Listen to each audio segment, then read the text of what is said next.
উত্তর দিনাজপুর জেলার চোপড়ার একটি বেসরকারি পেট্রোল পাম্পে ডাকাতি। পেট্রোল পাম্প থেকে প্রায় লক্ষাধিক টাকা নিয়ে চম্পট দেয় দুষ্কৃতীরা। ঘটনায় এলাকায় চাঞ্চল্য ছড়িয়েছে। জানা গিয়েছে গভীর রাতে দুষ্কৃতীরা অপেক্ষায় থাকে।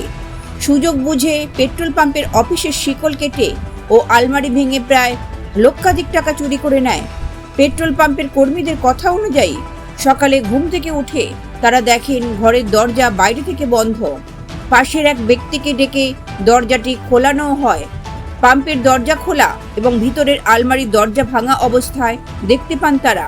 আলমারিতে রাখা প্রায় লক্ষাধিক টাকাও গায়েব হয়ে গিয়েছে বলে বুঝতে পারেন কর্মীরা। চোপড়া থানা পুলিশ ঘটনা তদন্ত শুরু করেছে। পাম্প চুরি হয়ে গেছে দাদা। আমি তো 9টার সময় রাত্রে ক্লোজ করলাম।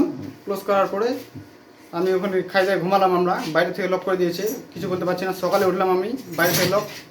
রাস্তার মাঝে একটা লোক দেখলাম, ওকে আমি ডাকে বললাম তো আমরা একটু বাইরে থেকে খুলে দাও, আমরা ঘুরবো, অফিস খুলবো, পাম্প বন্ধ করে চালু করবো।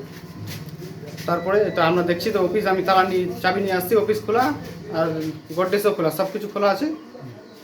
খোলার পরে তারপরে দেখছি তো ক্যাশ ফ্যাশ কিছু নেই, টাকা পয়সা নেই। ক্যাশ মোটামুটি 1.5 লাখের কাছাকাছি। হ্যাঁ, বন্ধ করে দিয়েছিল। আমরা 4 জনই ছিলাম।